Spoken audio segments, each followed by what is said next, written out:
어떤 대립 상황에서도 가장 위험한 사람은 목소리가 크거나 힘이 센 사람이 아닙니다. 가장 차분한 사람입니다. 미야모토 무사시는 이 역설을 이해하고 체계적인 감정 통제 방법을 개발했습니다. 상대방이 반격할 수 없는 이 방법은 그가 60번의 연속된 생사결에서 승리하도록 도왔습니다. 평정심을 유지하기 위한 그의 4단계 프레임워크는 현대의 모든 갈등 상황에서도 효과가 있습니다. 이는 대부분의 사람들이 결코 고려하지 않는 원칙인 감정적 거리두기에서 시작됩니다. 누군가 당신에게 소리를 지르거나 도발할 때 당신의 몸은 즉시 스트레스 호르몬으로 가득 찹니다. 심장 박동이 빨라지고 근육이 긴장되며 사고가 좁아집니다. 이것은 대부분의 사람들이 대립 중에 빠지는 함정입니다. 무사시는 승리의 열쇠가 더 나은 검술이 아니라는 것을 발견했습니다. 그것은 이 감정의 폭풍 밖으로 걸어 나오는 것이었습니다. 그의 저서에서 그는 대립을 마치 위에서 내려다보는 것처럼 관찰하라고 묘사했습니다. 폭풍에 휘말리지 않고 구름이 지나가는 것을 보는 것과 같습니다. 누군가 당신을 화나게 했던 마지막 순간을 생각해 보십시오.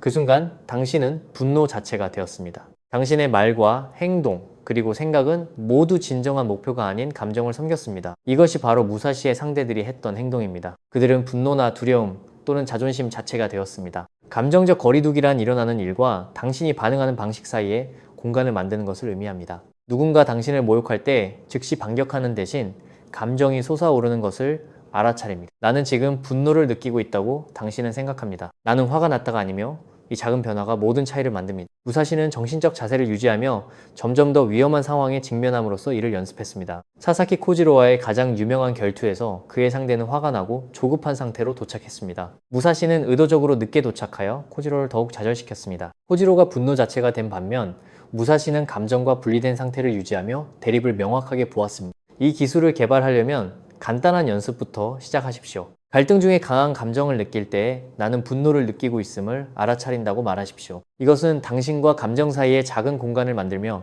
연습을 통해 이 공간은 커집니다. 현대 연구는 무사시의 통찰력을 확인시켜주며 감정의 이름을 붙이는 사람들은 전전두엽 피지를 활성화합니다. 이는 감정 중추를 진정시키는 뇌의 이성적 사고 부분입니다. 이것이 치료사들이 스트레스를 받을 때 환자들에게 감정의 이름을 부르도록 가르치는 이유입니다. 하지만 감정적 거리두기만으로는 충분하지 않습니다. 이 공간을 만들고 나면 대립에서 다음에 무엇이 올지 알아야 합니다. 이것은 무사시의 두 번째 원칙인 예측 인식으로 이어집니다. 무사시는 이를 예지력, 즉 일이 일어나기 전에 다가올 일을 감지하는 능력이라고 불렀습니다. 그의 저서 오륜서에서 그는 상대방이 행동하기 전에 그들의 움직임을 아는 것에 대해 썼습니다. 이것은 마음을 읽는 것이 아니라 인간의 패턴을 이해하는 것에 관한 것입니다. 누군가 화가 나면 그들은 예측 가능한 경로를 따릅니다. 누군가 위협을 느끼면 그들의 선택권은 몇 가지 가능한 반응으로 좁아집니다. 무사시는 이러한 패턴을 집요하게 연구했습니다. 숙련된 체스 선수가 다섯수 앞을 내다보는 방법을 생각해 보십시오. 그들은 추측하지 않으며 패턴과 가능한 반응을 인식합니다.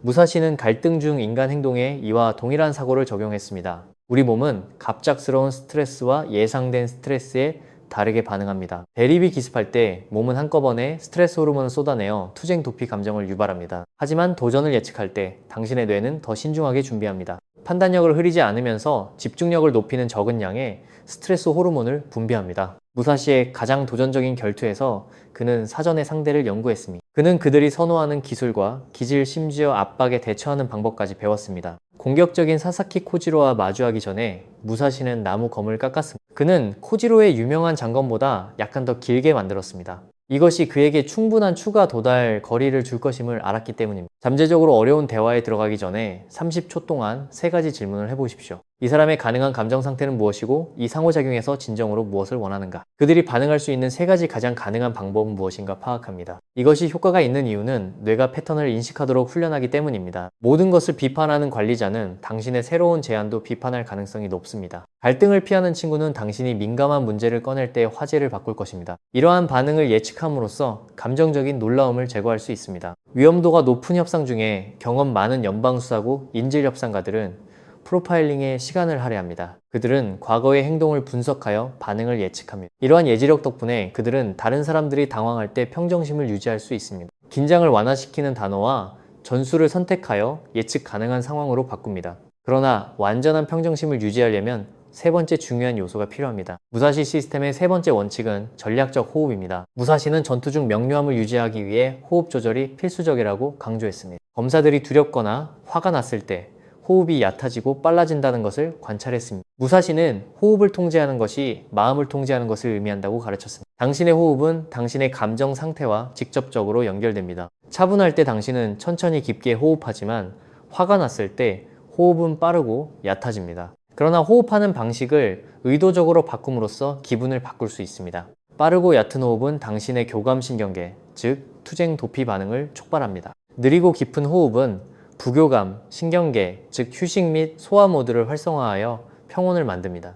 무사시는 코를 통해 4초 동안 숨을 들이마시고 입을 통해 6초 동안 내쉬었습니다. 현대의 갈등 상황에서도 긴장이 고조될 때 이사에서 6호흡 패턴을 사용하십시오. 감정적 거리두기는 반응으로부터 공간을 제공하고 예측 인식은 다가올 일에 대비하도록 돕습니다. 전략적 호흡은 생리적 평온을 제공하며 마지막 원칙은 이 평온의 목적을 부여합니다. 무사시 접근법의 네 번째 원칙은 목적 있는 행동입니다. 명확한 목적을 갖는 것이 강한 감정을 갖는 것보다 더 강력합니다. 상대들이 분노해서 싸웠던 반면 무사시는 항상 특정 목표를 가지고 싸웠습니다. 오륜서에서 전사는 궁극적인 목표에 집중해야 한다고 강조합니다. 무사시에게 각 결정은 즉각적인 교환을 넘어 더 큰 목적을 달성하는 것이었습니다. 감정적으로 반응할 때 당신은 상대방의 규칙에 따라 게임을 하는 것입니다. 하지만 더 큰 목적에 집중할 때 당신은 상호작용의 방향을 통제합니다. 통제 불능 상태의 주장은 특정 문제로 시작하지만 과거의 불만과 인신공격으로 탈선합니다. 이는 두 사람 모두 자신을 방어하는 것 이상의 목적을 상실하기 때문입니다. 잠재적인 대립에 들어가기 전에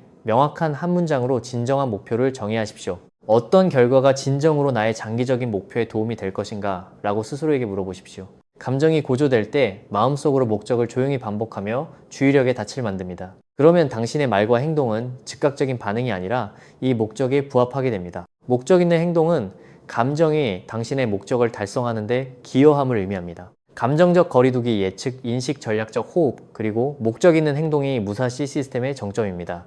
이 원칙들은 단순한 갈등 관리를 넘어 불교의 무집착 개념과 연결됩니다. 전략적 호흡으로 감정 상태의 더섭음을 경험하고 도교의 무의사상과 일치하게 됩니다. 소셜미디어와 정치 시스템이 우리를 끊임없는 갈등과 분열로 내몰고 있습니다. 현대인은 그 어느 때보다 대립에 직면하지만 감정 통제를 덜 연습합니다. 이러한 환경에서 평정심을 유지하는 사람은 다른 차원의 명확성에 도달합니다. 도발에 대한 자동적인 반응을 멈출 때 많은 갈등이 단순히 용해된다는 것을 발견합니다. 진정으로, 강력한 사람은 오직 진정으로 중요한 대립에만 참여하는 사람입니다.